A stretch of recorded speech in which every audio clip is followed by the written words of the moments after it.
All right, thanks, Rich.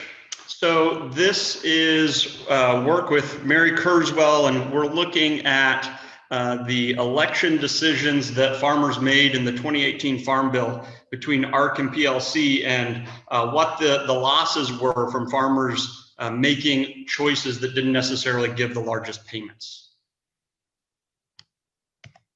So just a little brief background is the 2014 Farm Bill required farmers to make an election between ARC and PLC. And that election, they made a one-time election, and then that was fixed for 5 years over the life of the Farm Bill. And that decision was pretty difficult, especially for some commodities, where the decision of which program would provide the most payments and which program would provide the best risk management really depended on uncertainty about what prices would do over the next 5 years and what would happen to yields over the next 5 years. So what we're doing in this work is we're examining how much larger those payments could have been if farmers would have made different election choices, or if they would have just simply received the maximum of ARC and PLC payments each year. So again, just real brief background. I'm assuming most of you are familiar with ARC and PLC, but ARC provides payments when the county revenue falls below a revenue guarantee. And that revenue guarantee depends on a moving average of prices. And so as market prices decline over time, that revenue guarantee decreases over time. PLC payments provide payments if price falls below a reference price, and that reference price is set in the Farm Bill, so that doesn't change over time.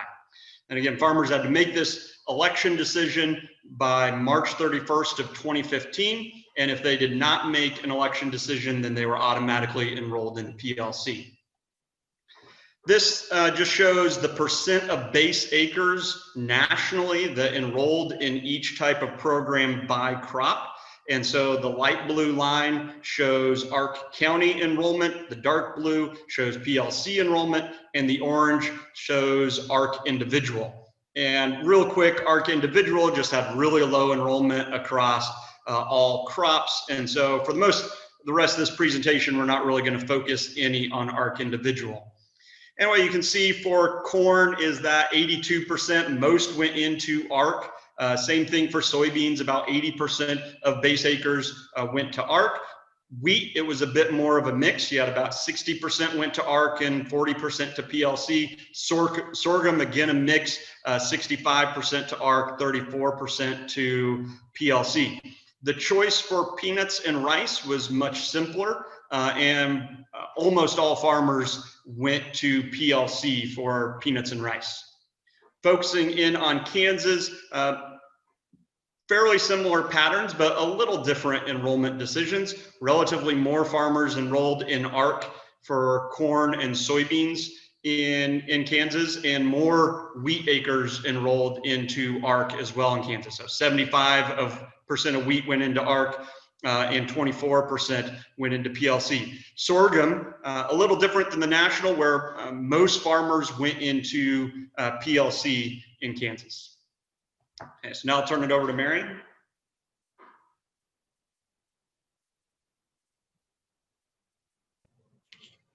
Okay, so first we're going to look at Kansas losses. So when we talk about losses, there's the two main ways that that can happen. So there's the loss or the missed opportunity from choosing the wrong program. And then there's also the loss just within the structure of the program that requires them to be locked into either ARC or PLC for all 5 years of the program. So,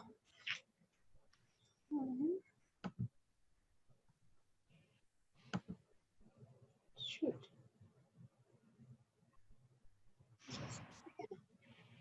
Nathan, you'll have to move the slides forward, I think. Okay, I'll move the slides here. Control of the screen. Sorry about that. All right, so next slide. Okay, so what these graphs are showing is they're showing the differences in the weighted average of the payments per acre for each program for each year. So you can see here in the first graph with the with corn, this is corn in Kansas, and the average payment for ARCO, well, for the first year, the PLC payments aren't even triggered. And then, so in the first 2 years, ARCO is definitely higher, but towards the end of the bill, PLC actually does end up being higher than ARCO. But remember that election decisions are made here and before 2015 is harvested. So based off this information, you would definitely go ARCO, and most farmers did. And it did actually end up being higher throughout the life of the bill overall.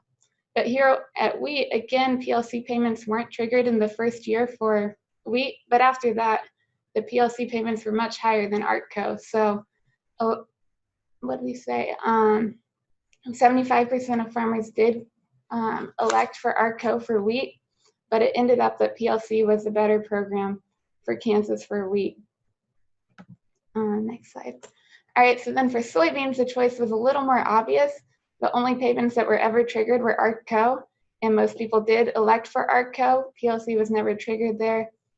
And then if you look over at sorghum, it's again kind of the same case where there's no PLC payments in the first year. And so the election is really split on that. It was like 45 ARCO, 55% PLC. But you can see in the later years, the PLC definitely ended up paying out higher there for sorghum in Kansas.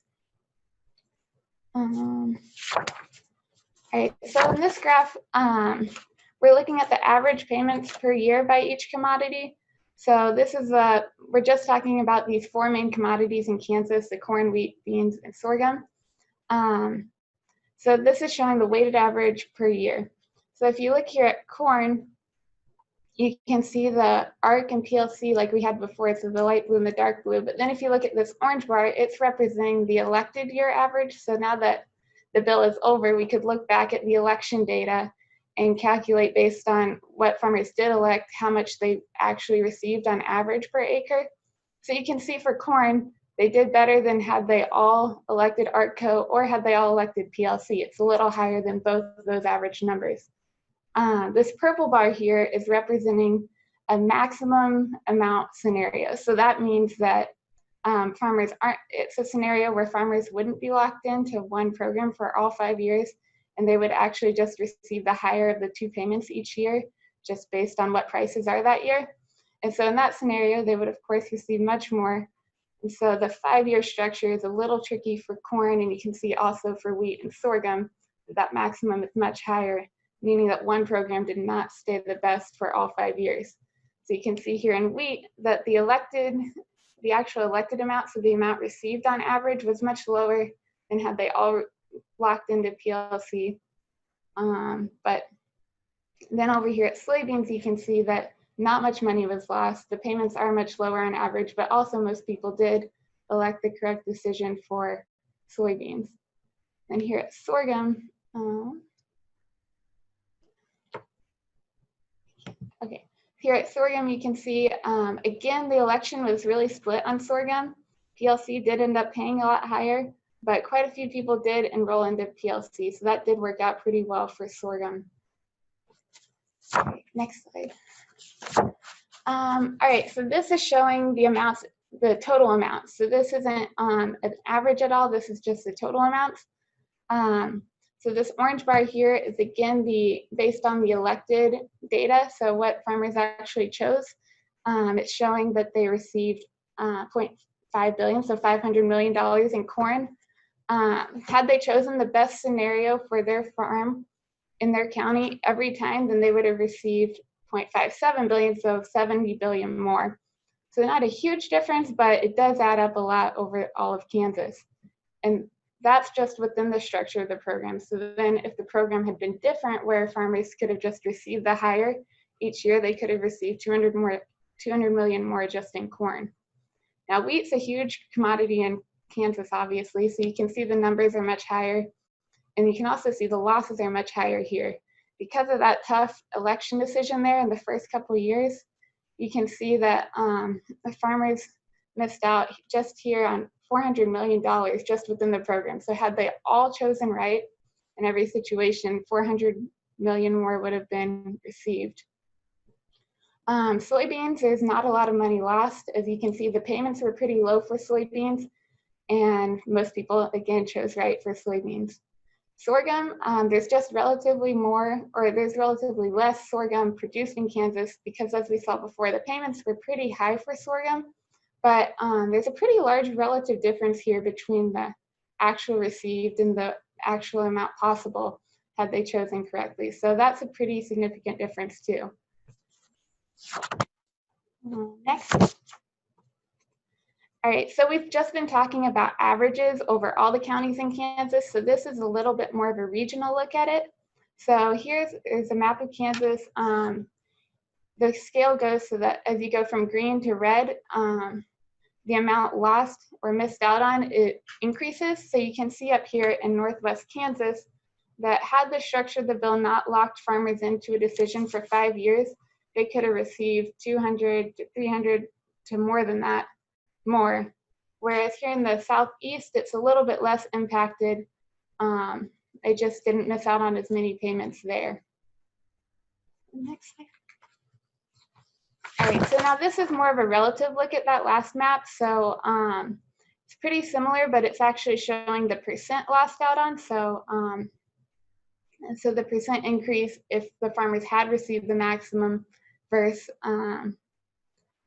what they actually did end up receiving. So you can see that, again, the most impacted areas up here in the Northwest, but also the South Central region is pretty dark as well, meaning that that's a pretty high percentage. And also in central Kansas here, you can see there's a pretty big difference. Up here in the Northeast, they weren't as affected as bad. Same with the Southwest. All right, so these are just the overall numbers for all 4 of those commodities in Kansas. So so part of the reason that the legislation structures bills like this is for budgeting. So we're going to talk a lot more about that later. But in this structure, there's projected savings from farmers choosing the wrong choice. So there at the legislation level, they were pretty correct about that. There ended up being over $600 million lost just from choosing the wrong choice. So the actual amount received is about $600 million lower than had they chosen the correct scenario or the correct program in every scenario. Now, had the bill been structured differently, again, where they just received the maximum automatically, they could have received $1 billion more or over $1 billion more throughout the life of the bill. So now we're going to look at the national level. So all that was just at the Kansas level. So now looking at the overall national losses, you're going to see that the trends are pretty similar to Kansas. As far as like the first year, there's no PLC payments triggered. ARC is pretty high throughout, at least especially throughout the first 3 years, and it does end up being the higher overall. But PLC does come up late and end up being pretty high in the last 3 years. So it'd be hard to project that early on. Looking over at wheat, again, we see no payments in 2014, but after that, PLC is much higher. So the decision was just really tough with the decision being forced in early 2015. So you would just have to project the rest of these numbers. So that's why there was such a split in decision making on wheat. So beans, again, are the same trend that we saw with Kansas, where there's only payments triggered for the ARC-CO. Looking at sorghum here, you can see that there's only ARC in year 1 again, and then after that, the PLC is much higher. So that's a similar trend to Kansas as well. So also at the national level, we're looking at peanuts and rice. These are pretty large payments for these two. So a big portion of the bill also went towards these two. So it's not in this region, but it was a pretty impactful part of the bill overall. But for these 2 programs, you can see the choice was pretty simple for producers, and that PLC ended up paying out higher in every scenario for both of these. And they elected that way, where they mostly elected into the PLC program to receive the highest. Okay, so this is a graph kind of like earlier, where we're showing the average payments per commodity per year. So we've got corn here. You can again see ARC-CO ended up being higher than PLC. The elected amount falls within that, but is closer to ARC-CO because most people did choose ARC-CO. So that's not too bad. But again, this purple bar is showing the scenario where they just automatically receive the higher. It could have been quite a bit higher for payments had that been the case. For wheat, again, you can see the PLC ended up being higher, but the election decision was very split. So that's quite a bit lower than had they all elected PLC. With soybeans, peanuts, and rice, you can see that the choice is pretty obvious and they made the right choice in almost every situation, where for soybeans, ARCO was the best option, and for peanuts and rice, it was PLC. For sorghum, it's again split. In this case, the elected is actually falling closer to PLC because the national elected was closer to PLC, or it was shaded more towards PLC than towards ARCO. So that's pretty good.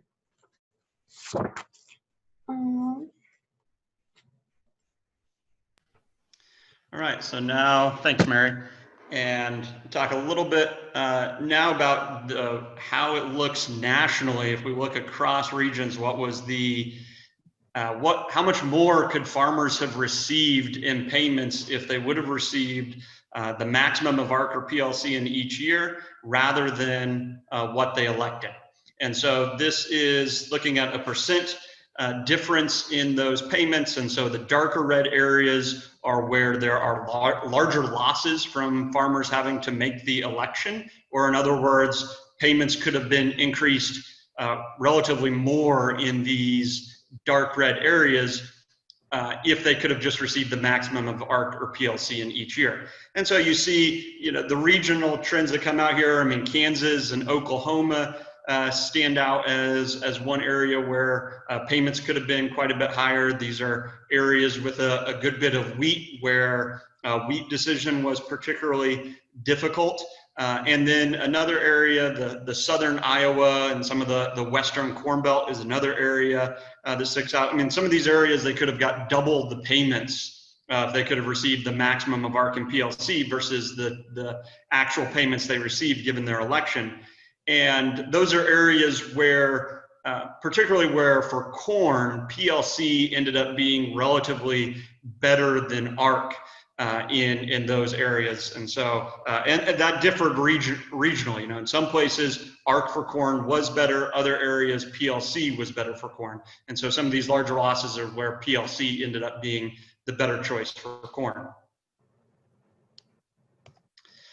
Then this is just summing it up across the entire nation. What would be the total payments by each commodity under these scenarios? The orange bar is given what farmers actually elected. The green bar, if farmers would have chosen, still had to make a 5-year choice that was fixed for 5 years, but they would have chosen ARC or PLC that provides the largest payment over the total 5 years. And then the purple is what if each year they would have just got whichever was bigger, ARC or PLC. And so you can see by making the wrong 5-year election choice for corn, we lost on about $0.9 billion. And if farmers could have received the maximum each year between ARC and PLC, they could have got $18.5 billion rather than $12.6 billion. That's particularly because ARC paid more in the early years for corn, and then PLC paid more in the later years. For wheat, again, by making the wrong election decisions, farmers lost out on nearly $2 billion for wheat. And if they could have got the maximum between the two programs, they could have got 7.9 instead of $5.2 billion. Not much difference for soybeans, peanuts, and rice across the scenarios, again, because one program pretty much paid the highest in these three crops, and most farmers selected that program. And sorghum, again, you know, it doesn't look as big here because there's not as many sorghum acres nationally, but if farmers could have got the maximum between ARC and PLC, they could have got another $0.3 billion in sorghum. These maps, the blue shaded counties show those counties where one program, either ARC or PLC, was always better throughout all 5 years. So in other words, farmers could have made an election decision and that election over 5 years, and that election decision would have always been correct. And that only occurred in 13.8% of counties for corn. So in other words, in some year for corn, there's most counties, ARC paid more in some years and PLC paid more in other years. Wheat, same thing, only one program pays the most in 22.4% of the counties. And there was really no counties in Kansas where one program always paid the most for wheat. For soybeans, it was always ARC. Across all counties, ARC always paid the most. And so that was, you could make a single election choice and end up getting paid the most possible in soybeans. Sorghum, very mixed, right? So about 43% of the counties, there was one program that ended up paying the most, but it's a mix. And across Kansas, there's some counties where one program paid the most and other counties where it would have been a mix between the two. Peanuts and rice, pretty much it was always PLC that paid the most. And so overall 5 years, that was generally the case for peanuts and rice. So then summing it up nationally is that given what farmers actually elected, they received payments of about $32.8 billion. If they would have made a different 5-year election choice of which program would have paid the most, they could have got almost $36 billion. And if they would have got the maximum between ARC and PLC each year, then they could have received $41 billion, almost $10 billion more than what they actually received. And this just breaks it down by commodity, the percent increase in payments if they could have received the maximum between ARC and PLC. So corn payments could have been 44% larger, wheat could have been 50% larger, sorghum could have been 29% larger.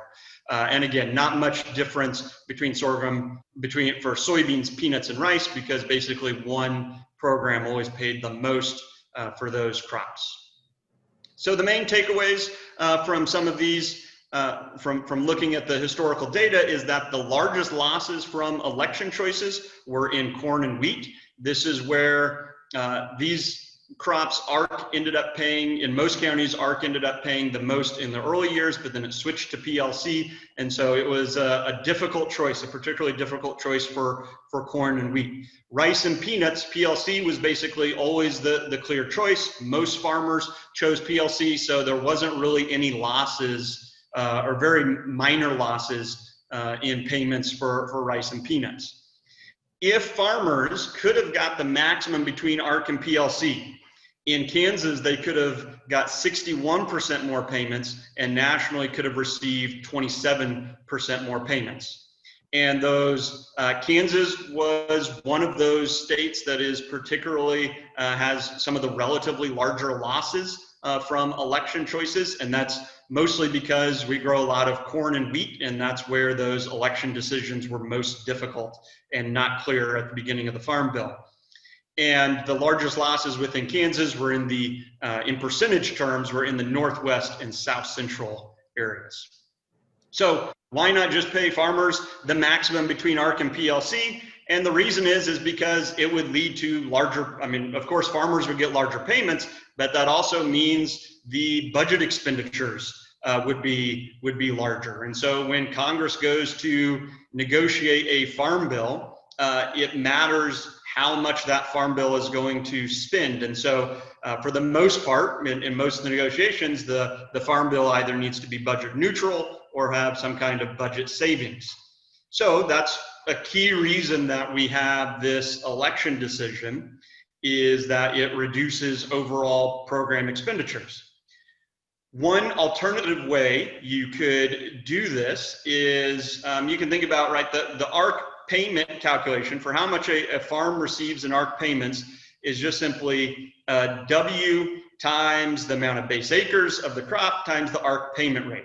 The PLC payment is just Z times the number of base acres times the program yield times the PLC payment rate. So W and Z are just what percent of base acres we pay on.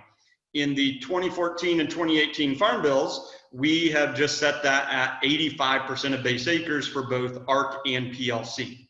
So we've set the W and Z equal to one another. We set that at 85%, but if you set that at paying at 85% of base acres, if you give farmers the maximum of ARC and PLC payment in each year, you will end up with larger payments, and it would exceed, it would go over on the budget. So one other way to do it is that you could simply give farmers the maximum of ARC and PLC, but pay on a smaller percentage of base acres. And you can find combinations of W and Z that give the same overall payments to farmers, the same national payments, so that we have the same farm bill budget expenditures, but yet farmers would not have to make an election decision. So we solved for a couple of those. If we go just looking historically, okay, so these are some examples of what percent of base acres we could pay on that would have given the same expenditures under the 2014 Farm Bill, right? So alternatively, we could have said, all right, if there's no election decision and you just get paid the maximum of ARC and PLC, we could have had the same overall budget expenditures if we would have paid on 60% of base acres for ARC and 71% of base acres for PLC. Alternatively, we could have paid on 77% of base acres for ARC and 60% of base acres for PLC. Or you could set the two equal and you'd end up, you'd pay on roughly 68% of base acres for both ARC and PLC. Now, you can imagine there's a lot of difficulty in the negotiation because certain commodity groups are going to want PLC to pay on relatively more base acres than ARC, right? If your commodity gets more payments from PLC, then you'd like that percent of base acres paying on PLC to be higher than for ARC. And if ARC tends to pay more, that commodity group would tend to like a higher percent of base acres paid on ARC. So the negotiation is difficult here on what percent of base acres if you want to get rid of that election decision. But it's just a scenario to show you the type of example of what could happen. Now, these calculations are what would have given the same historical payments. This is not necessarily the calculations, the percent of base acres we would have to pay that would give the same projected payments, all right? And what the Congressional Budget Office projects our payments, that's what really matters for Farm Bill negotiation. So this is, again, these percent of base acres, just an example with historical data, but what would really matter in negotiations is setting these so that you'd get the same projected payments by the Congressional Budget Office. And that brings up, I just want to acknowledge the importance of the Congressional Budget Office score in this, right? So when they're doing a negotiation for the Farm Bill, it's not really actual expenditures that matter. What matters is how the CBO scores it, how the CBO projects expenditures will be. And as long as CBO projects it will be budget neutral or save budget, then it works. So the reason basically that we have an election decision is that CBO, when they go to score that program where there's an election decision, is that they assume some farmers are going to make the wrong election decision. And by some farmers electing the wrong program or the program that's going to pay less, then that reduces the overall budget expenditures and gets a lower CBO score. So we can pay on 85% of base acres if we have an election decision where some farmers are going to end up making a choice that gives them the smaller payments.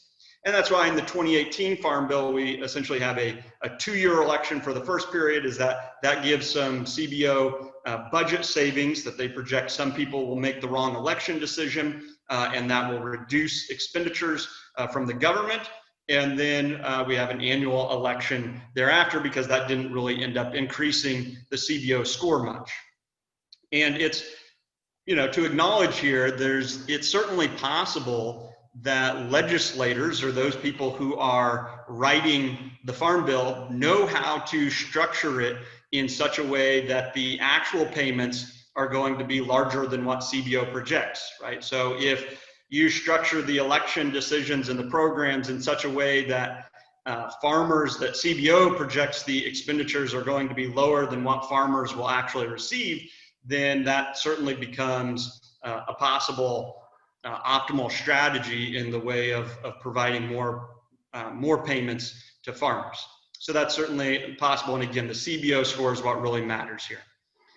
So moving forward, the 2018 Farm Bill, farmers have to make this 2-year election, already made this election back in March 2020. And hereafter, farmers are going to have to make an election by March 15th.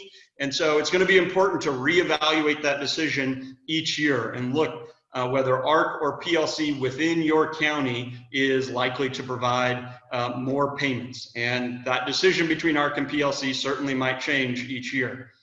And we would expect that the losses from election decisions are probably going to be smaller under the 2018 Farm Bill because farmers can change their election decisions.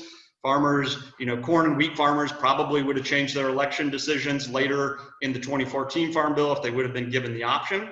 So we would guess that could be smaller. And this decision of forcing an election, there's certain commodities that are going to prefer that, where there are easier election decisions. Those commodities actually prefer to have an election decision because it gives CBO budget savings without having to, but still paying on 85% of base acres, still providing the same payments, but farmers of other commodities end up losing because they make wrong election decisions. And so while we could provide the same payments to farmers without an election decision, that's mathematically fairly easy. We can come up with ways that we can do that, but it's politically difficult. So there's different commodity groups that are going to prefer that and others that won't. Right, so be happy to take any questions you have on what we did.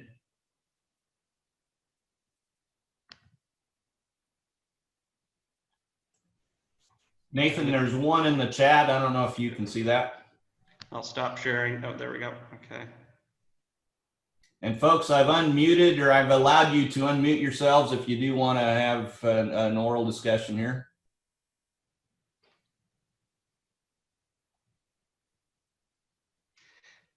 Yeah, okay, so no, yeah, so the question is, why can't the bills be written to pay without requiring farmers to make an election decision? And the reason for that is that it will lead to more budget, it will increase the CBO score.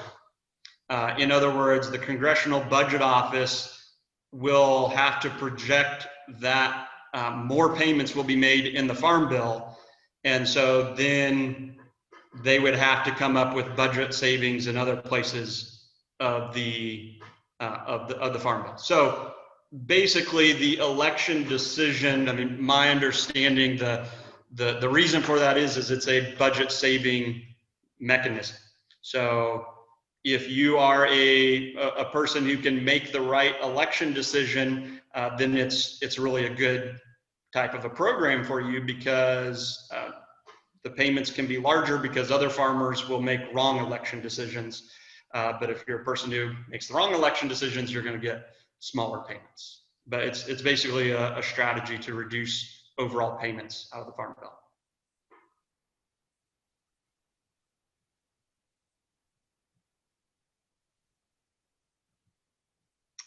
Yeah, so Dan asked, any advice for how to approach farmers' upcoming ARC versus PLC election decisions?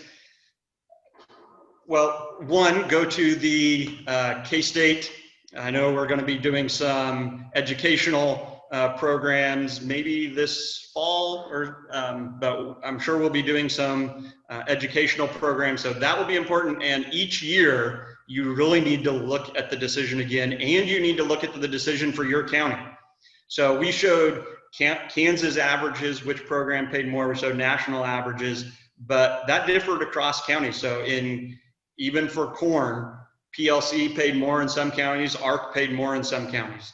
And so you really have to look for your county, and each year reevaluate that decision and look at what prices are, where that revenue guarantee is. And so it is going to be something farmers need to reevaluate every year. All right, great. So in the chat box, see Robin Reed put a link, and there'll be more materials there. And yeah, so really look at those materials on making that election decision. Very important. Yeah, good question from Logan. Is there any way to correlate these results with extension programs by state? Yeah, it's a good question. I don't know. I mean, one of the problems is, I mean, you can look at which states had bigger losses, but you would not want to say those states had worse programming, because there's just certain commodities where the decision was more difficult, and certain counties where that decision was more difficult. So I think that becomes the challenge there is it wasn't the same optimal decision in every region. And so that makes it challenging to say, you know, which were some extension programs more better than others. That's, yeah, difficult to tease out. Art Barnaby's on here. We'll blame it on him if you didn't make the right decision. That's right. Yeah, I might jump in here too, Nathan. A lot of it came down to what was predicted in that first year for the payment. So a lot of farmers made their decision based on knowing they were going to get a payment in 2014. And wheat's a very good example of that. A lot of our counties here in Kansas went ARC County on wheat because they knew there was a payment in that first year, and it was an unknown for the next 4 years after that. So some of those areas that maybe chose wrong was just because they weren't anticipating a payment that first year in the program they maybe should have signed up for. So, and some of those Iowa counties that show some big losses for choosing ARC instead of PLC on corn, a lot of that was they had such good yields in ARC County that a payment never triggered in the 5 years of the Farm Bill. So, and yeah, Art puts them in the chat there too. Yeah, no, that's a good point. I mean, it's hard when you know you're going to get a payment under one program in the first year and not in the other, and then to choose the program that you're not going to get a payment in the first year, right? And so but it ended up, PLC in a lot of cases ended up paying more, like for example, so that's, you know, farmers were put in a really difficult choice. Now with the next annual elections, you will have less information than that first year of ARC, but at least you'll only be making a choice for that 1 year. Art asked a great question. Payment limitations, no, we did not account for that. I mean, so that's certainly possible that, I mean, so we did calculations on our actual payments. It's not payments from FSA. It was, in order to be consistent across our different calculations, we took how many base acres were enrolled in each program and added that up.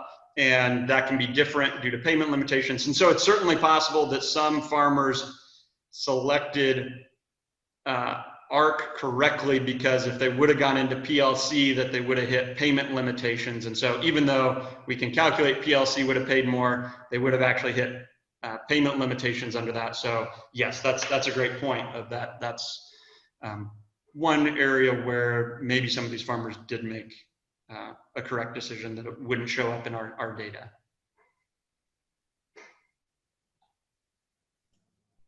You have that question from Roger at MSU. Okay,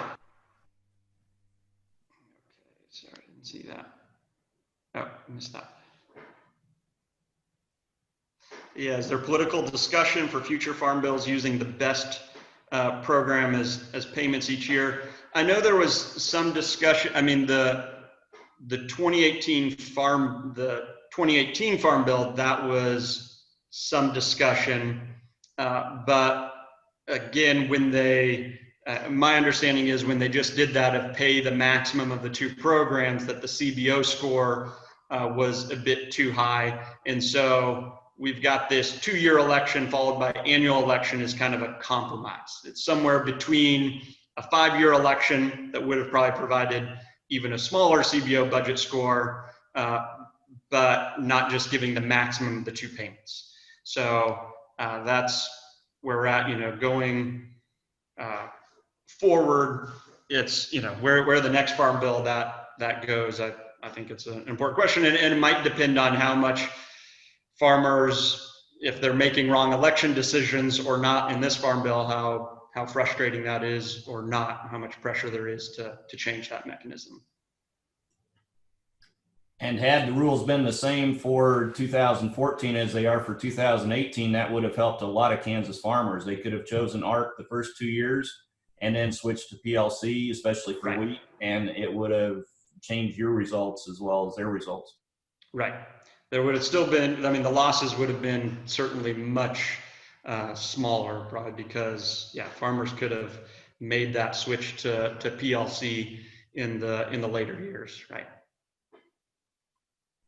Last call here. Art has a comment that we will know a lot about wheat price by March, which is when the election deadline will be. We'll also know something about the corn and soybean and grain sorghum prices by then, but the wheat price will be getting pretty close to, we'll have a pretty good idea of it.